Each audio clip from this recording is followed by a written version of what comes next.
আসসালামু আলাইকুম এভরিওয়ান, সবাই কেমন আছেন? আশা করি ভালো আছেন। আমি আল্লাহর রহমতে অনেক ভালো আছি। আজকে রান্না করে নিয়েছি পটল ভেজে মাছের ঝোল। পটলটা ভেজে নিলে মাছের ঝোলটা অনেক টেস্ট হয়, তা অবশ্যই চেষ্টা করবেন ভেজে রান্না করতে। আমি সবসময় পটলটা ভেজে রান্না করি, তাই সুস্বাদু হয় অনেক। আর কার কার এরকম পটল ভেজে তরকারি রান্না করতে ভালো লাগে অবশ্যই কমেন্টে জানাবেন। সবসময় মাছের সাথে কিছু না কিছু সবজি দিয়ে খাওয়ার চেষ্টা করবেন। আমি তো চেষ্টা করি সব কিছুতেই কিছু না কিছু সবজি দিতে, কারণ এখনকার যে জামানা, সবজি না খেলেই নয়। আমরা তো বেশি মাছ মাংস খেতে খেতে আমাদের শরীরে চর্বি হয়ে গেছে, তাই যতটুকু সম্ভব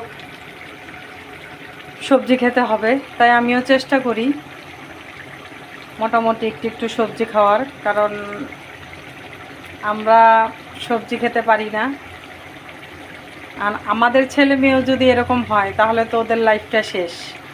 এই কারণে আমি একটু একটু সবজি দিয়ে দিয়ে খাওয়ানোর চেষ্টা করি আমার সন্তানকে, আমার হাজব্যান্ডকে। আপনারাও চেষ্টা করবেন বাচ্চাদেরকে একটু সবজি খাওয়ানোর। ভালো থাকবেন। আসসালামু আলাইকুম।